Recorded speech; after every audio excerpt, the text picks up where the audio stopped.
क्षेत्रपालमध्ये आहे आणि आंटीजींनी खूप मदत केली, खूप हेल्प केली माझी. इथं टेंट पण लावू दिला आणि हे त्यांचीच जागा आहे पूर्ण.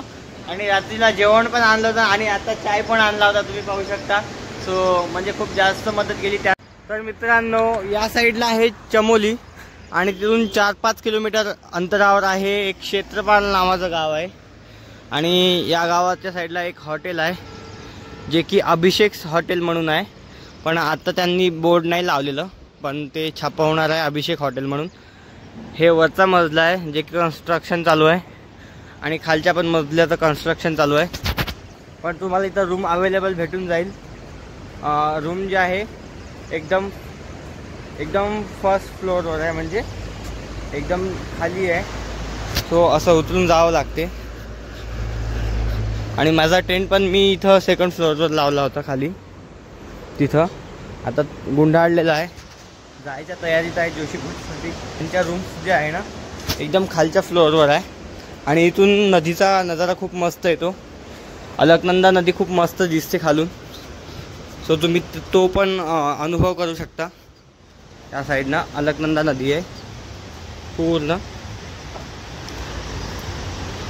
अलकनंदा नदीचा व्ह्यू आहे येतो इथून. सकाळी सकाळी चहा पितानी पण तुम्हाला अनुभव करू शकतो तुम्ही. आणि या साईडला आहे रूम्स जे की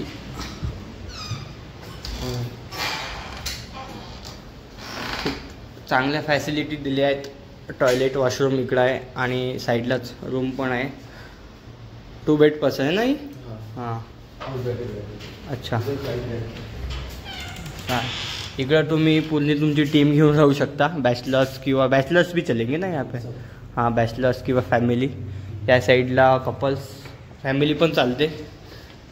आणि इकडं पण आहेत, मेंटेन केलेलं आहे यांनी. सो इथं येऊन नक्की भेट द्या. अभिषेक हॉटेल नामची अभिषेक हॉटेल म्हणून आहे. सो यांनी अजून बोर्ड लावायचं आहे, पण अभिषेक हॉटेल म्हणून ते लावणार आहे बोर्ड. तर तुम्ही नक्की भेट द्या. एकदम खाली आहे आणि सेकंड फ्लोअर आणि फर्स्ट फ्लोअरवर काही नाही आहे, पण एकदम जो खालचा फ्लोअर आहे त्यावर रूम्स अवेलेबल आहे. आणि तुमच्यासाठी स्वस्त दरातही लावतील माझे व्हिडिओ दाखवताल तर. सो हा वरतून पण व्ह्यू येतो, खूप मस्त व्ह्यू आहे इथून. सो नक्की भेट द्या. आणि भावाने खूप जास्त हेल्प केली मला. क्या नाम है आपका? अखिलेश जी. अच्छा, अखिलेश अस्वार. आणि कधी आले तर यांना नक्की भेटा. आणि माझ्या व्हिडिओमधून तुम्हाला थोडं काहीतरी कमी होऊन जाईल माझे व्हिडिओ दाखवसाल तर. सो भेटूया पुढं हायवेवरती लिफ्ट घेताना. हो, लिफ्टसाठी ट्राय करू. भेटली ठीक, थोडं पायी चालू आणि पुढून लिफ्टसाठी ट्राय करू. तर काल रात्री इथंच थांबलो होतो. आणि खूप हेल्पफुल पर्सन आहे हे आणि खूप जास्ती काइंडली पर्सन आहे ज्यांनी मला हेल्प केली. एक फॅमिली टाईप वातावरण होतं जिथं मी राहिलो तिथं. आणि असे खूप लोक भेटतात तुम्हाला जेव्हा तुम्ही एकदा भारत भ्रमण करायसाठी निघाल. खूप भेटतील वेगवेगळ्या रंगाचे. कुठे फॅमिली पर्सन भेटेल, म्हणजे फॅमिली टाईप माहोल राहील तिथं. कुठं कुठं एकदम फ्रेंडली माहोल राहील. म्हणजे तुम्ही एकदा जेव्हा घराच्या बाहेर निघताल ना तेव्हाच तुम्हाला माहीत पडेल. असं माहिती पडणार नाही माझ्या व्हिडिओमधून. मला तर खूप जास्त फॅमिली टाईप माहोल वाटलं तिथं. म्हणजे खूप हेल्पफुल पर्सन होते. खूप जास्त हेल्प केली कोणत्याही गोष्टीत. खूप काही सांगितलं, खूप काही माझ्याकडून नॉलेज घेतलं, काही त्यांच्याकडून मी घेतलं. सो आता मी निघालो आहे चालायला.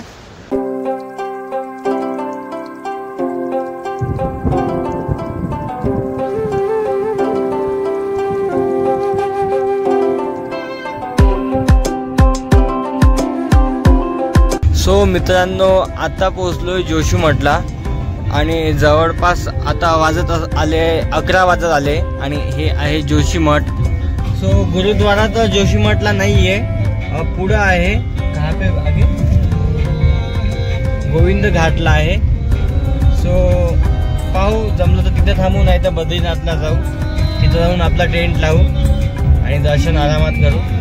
सो बाहेरचा नजारा पाहू शकता, खूप मस्त आहे. खूप पहाडी आहेत, पहाडी आहे. आणि उलट केदारनाथहून इकडं जास्तच उंच वाटत आहे.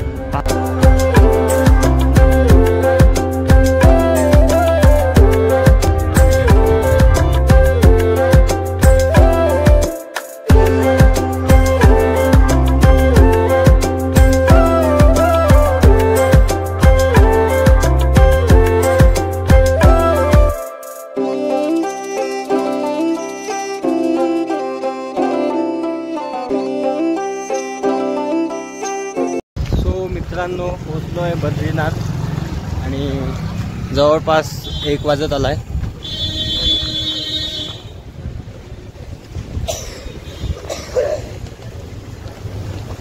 चला आता अगोदर मंदिराकडे जाऊया, तर नंतर स्टेचं ऑप्शन पाहू.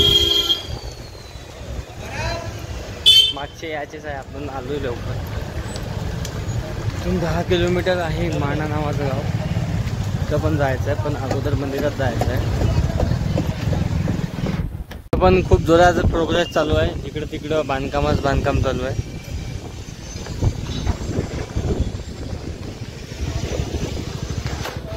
इतक्या उंचाईवर पण खूप काही प्रोग्रेस चालू आहे.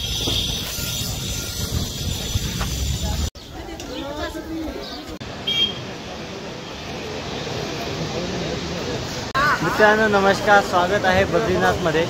आणि आतापर्यंत सिनेमॅटिक्स पाहिले असेलच. सो अगोदर रजिस्ट्रेशन करून टोकन घ्यावं लागते दर्शनासाठी, आणि ते असते 4 वाजेपासून रात्रीचे ते 9 वाजेपर्यंत. आणि हा पूल आहे आणि पूर्ण दर्शनासाठी खूप जास्त लांब अशी लाईन आहे. त्या लाईनमध्ये जाऊन परत तिकडून यावं लागते. आणि इथं आहे मंदिर. सो ते आहे मंदिर, पूर्ण लाईनमध्ये लागून यावं लागते. आणि हे असं एक टोकन घ्यावं लागते. टोकनशिवाय एंट्री नाही आहे. सो त्याला मी तर रजिस्ट्रेशन केलं होतं ऋषिकेशला, आणि जवळपास 1 वाजता झाला आहे, 1-1.5 वाजता झाला आहे. आणि पोचलो आता बद्रीनाथला. सो हे टोकन दाखवणार आहे आणि त्यानंतर दर्शनासाठी लागणार आहे लाईनमध्ये. आणि हा घाट आहे खालचा.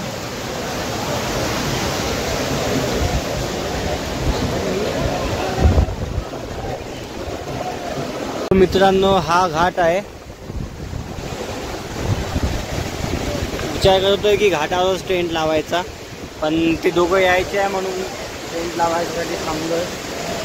दर्शन पण करणार आहे मग आरामात रात्री. अगोदर टेंट लावायसाठी पाहणार आहे. आणि उद्याला आपण नक्की माणा गावाला जाणार आहे. माणा नावाचं गाव आहे जे की इथून 10 किलोमीटर अंतरावर आहे आणि भारतातलं सगळ्यात पहिलं गाव आहे. आणि ही नदी आहे अलकनंदा.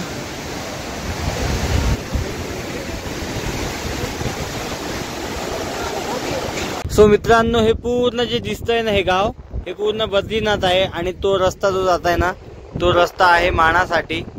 आणि हे आहे बद्रीजींचं मंदिर, विष्णूजींचं मंदिर आहे हे. सो इथं लावायचं आहे आपल्याला टेंट आणि जायचं आहे दर्शनासाठी बद्रीजींच्या.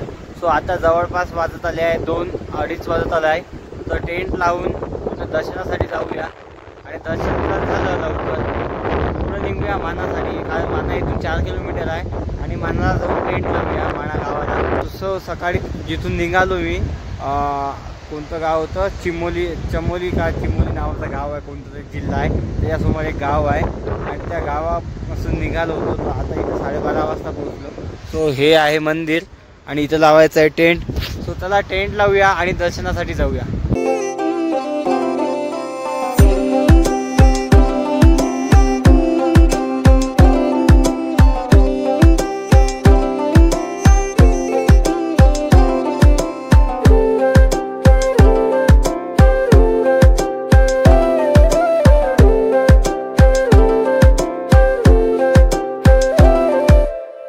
तर मित्रांनो हा आपला लागला आहे टेंट आणि पुढे एक टेंट आहे. सो त्यांना सांगू की आपला टेंट लागला आहे म्हणून थोडं लक्ष द्या म्हणून मी दर्शन करून येतो. म्हणून दर्शन करायसाठी जातो. इथं लॉकर रूम पण नाही आहे बॅग ठेवण्यासाठी. आणि बॅग ठेवायची असेल तर 100-150 रुपयाचा प्रसाद घ्यावा लागतो, तेव्हाच बॅग ठेवता येते. त्यापेक्षा हे स्वतः टेंट लावा, त्यात प्रसाद ठेवा आणि निघून पुढं सांगतो मी दर्शन करून येतो म्हणून. आणि मग त्यानंतर आपण जाऊ. हे आहे मंदिर आणि जास्ती गर्दी पण नाही आहे, थोडीच आहे.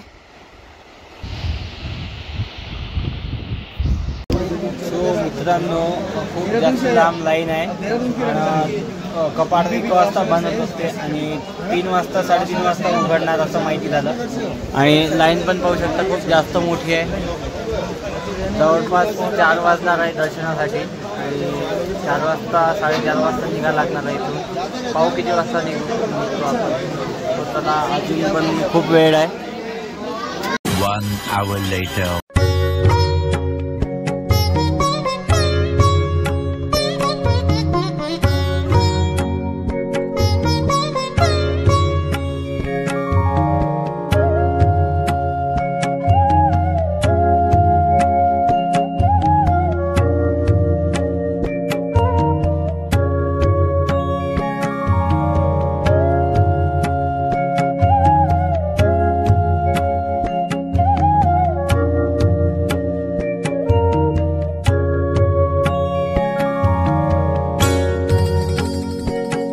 मित्रांनो दर्शन तर झालंय, आता जवळपास 4 वाजत आले. 4 वाजायला वेळ आहे अजून 20-30 मिनटं. आणि इथून मानागाव आहे 4 किलोमीटर अंतरावर. आणि हे जे बद्रीनाथ म्हणतो आपण, मंदिराचं नाव आहे बद्रीनाथ. ते मंदिर आहे विष्णूजींचं. आणि पूर्ण हिमालय पर्वत आहे साईडला, पाहू शकता पूर्ण हिमालय पर्वत. आणि इथं 6 महिने बर्फ असते. आणि हे फक्त 6 महिने उघडतं मंदिर. उघडतं एप्रिलमध्ये आणि बंद होतं नोव्हेंबरच्या सुरुवातीला बंद होतं आणि उघडतं एप्रिलच्या अखेरला उघडतं. सो आता 6 महिने हे मंदिर चालू राहणार आहे. आत्ताचा महिना चालू आहे जून, आणि पुढचा जून, जुलै, ऑगस्ट, सप्टेंबर, ऑक्टोबर, नोव्हेंबरच्या सुरुवातीला हे मंदिर बंद होणार आहे. सो असा हा काहीसा परिसर आहे. आणि टेंट पण आपला खूप मस्त लागलेला आहे इथं, जबरदस्त. पण हवा खूप जास्त आहे. आणि इथून माणागाव जवळच आहे. म्हणजे आज जर आपण माणागावला गेलो तर सकाळी आपलं एक्सप्लोर करणं होईल 10 वाजेपर्यंत, 10-11 वाजेपर्यंत. आणि मग परत निघता येईल आपल्याला श्रीनगरसाठी. पाहू आता, आज माणागावला जाऊ, तिथं टेंट लावून तिथं आराम करू आणि उद्या सकाळी एक्सप्लोर करून माणागाव परत निघू आपल्या ऋषिकेशच्या रस्त्यात. म्हणजे ऋषिकेशला जायचं आहे उद्या परवापर्यंत. पाहू किती दिवसात जातो ते. अगोदर तर माणागावला जायचं आहे. माणागाव म्हणजे भारताचं सगळ्यात पहिलं गाव. तो चला मग आता टेंट गुंडाळतो आणि लगेच निघतो हायवेला. बाय कचोरी.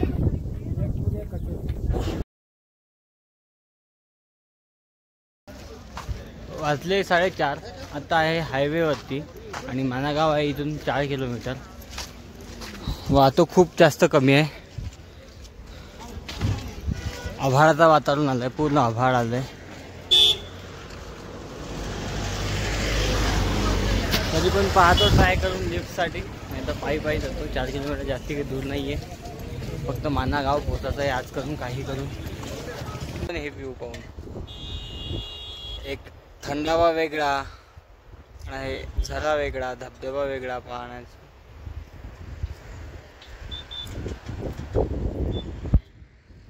ये बाबा पण चालले माना को जा रहे हो ना आप बाबा जी?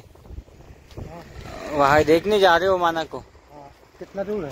अब तो लगभग 2.5 किलोमीटर होगा. हाँ. कहाँ से हो आप? हाँ, चित्रकूट यूपी. यूपी उत्तर प्रदेश. हाँ, चित्रकूट. योगी महाराज जी की. हाँ, लखनऊ से हो. मित्रांनो मी पायी चालत होतो. कमीत कमी 1.5 किलोमीटर मी पार करून आलो असेल. आणि इकडं पण पावसाला सुरुवात झाली आहे, म्हणजे थोडं बहुत पाणी इकडं पण चालू झालं आहे आता. तसं तर मान्सून इकडे जुलैमध्ये येत असतं, पण थोडं बारीक पाणी चालू झालं. आभाळ पण खूप जास्त आलेलं आहे, गर्द. आणि इथं बसलो एका झाडाखाली बसलो आहे. जाऊ थोड्या वेळानं पाणी बंद झाल्यावर. आता थोडा जोरानं पाणी चालू झालं आहे म्हणून थांबू नये. थोडा बसतो थोडा वेळ आणि निघतो मग. पायी चालत आलो. जवळपास 1 किलोमीटर आलं आहे फक्त आता. जवळपास पोहोचलो आहे.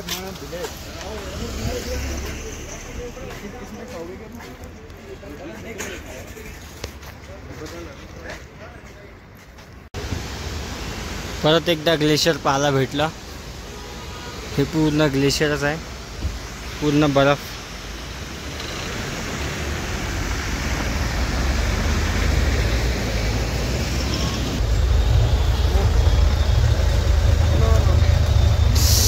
थंड आहे, खूप जास्त थंड आहे, खूप जास्त प्रमाणात आहे.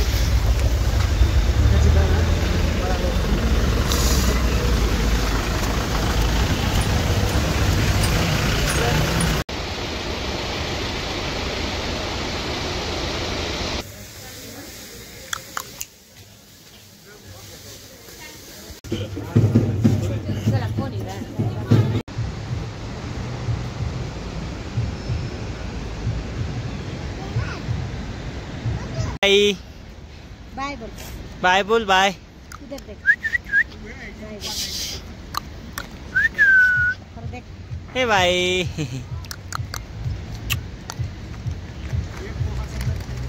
नो, हे पुढचं आहे मानागाव आणि त्याच्या साईडनं एक इकडं एक पर्वत आहे, टेकडी आहे आणि इथं एक मंदिर आहे. सो मी विचार करताय का तिथंच टेंट लावायचा आणि उद्या सकाळी 10-12 वाजेपर्यंत माणागाव एक्सप्लोअर करायचं आणि मग निघायचं श्रीनगरसाठी किंवा कर्णप्रयागसाठी. सो चला मग अगोदर टेंट लावूया. सो मित्रांनो नमस्कार. आता वाजले असेल रातचे 9 किंवा 9:30 आणि जिथं टेंट लावला होता तिथं मी एकटाच आहे, कोणीच नाही आहे. टेकडीवर आहे आणि गाव जे आहे इथून खाली आहे 500 मीटर अंतरावर. सो रात्रीच आणि एक तर काय झालं माहिती आहे का, पॉवर बँकची पण चार्जिंग उतरलेली आहे आणि थंडी पण खूप जास्त वाढलेली आहे. इथं असेल कमीत कमी कमीत कमी +6 डिग्री सेल्सिअस थंडी आहे इथं आणि पॉवर बँक पूर्ण उतरलेला आहे. आता फक्त 74% चार्जिंग होती फोनला. पॉवर बँक पण उतरलेला आहे, तुम्ही पण पाहू शकता. आणि आता 74% फोनला चार्जिंग होती. आता व्हिडिओ शूट करताय म्हणून आता कमीत कमी 70वर येऊन पोहोचेल. सो आता उद्याला माणागाव एक्सप्लोअर करणार आहे. बस इतकंच म्हणायचं होतं की रात्रीचं खूप जास्त स्ट्रगल आहे. रात्रीचं तर आहेच आहे थंडीमुळे, पण दिवसाचंही उद्या राहणार आहे कारण फोनला नाही चार्जिंग आणि शूट पण करायचं आहे माणागाव. त्यानंतर पुढचं पण शूट करायचं आहे जे की आपण निघणार आहे उद्या 10-12 वाजेपर्यंत शूट केल्यानंतर निघणार आहे पुढं जायसाठी. श्रीनगर जायचं आहे. श्रीनगर 188 किलोमीटर आणि आज जवळपास आपण 80-88 किलोमीटर ट्रॅव्हल केलं आहे. मला तर वाटत नाही की एका दिवसात आपण 188 किलोमीटर ट्रॅव्हल करू शकू कारण इथं ना पहाडावर जास्तीत जास्त लिफ्टच भेटत नाही. मी भेटूया उद्या एका नवीन व्हिडिओसोबत, नवीन माहितीसोबत, नवीन अनुभवासोबत. पण थोड्याशा अडचणी आहे जी की फोनला चार्जिंग नाही आणि मला लवकरात लवकर फोन स्विच ऑफ करायचा आहे आणि झोपायचं आहे. भेटूया उद्या. मी तुमचा लाडका तुषार पाटील. धन्यवाद.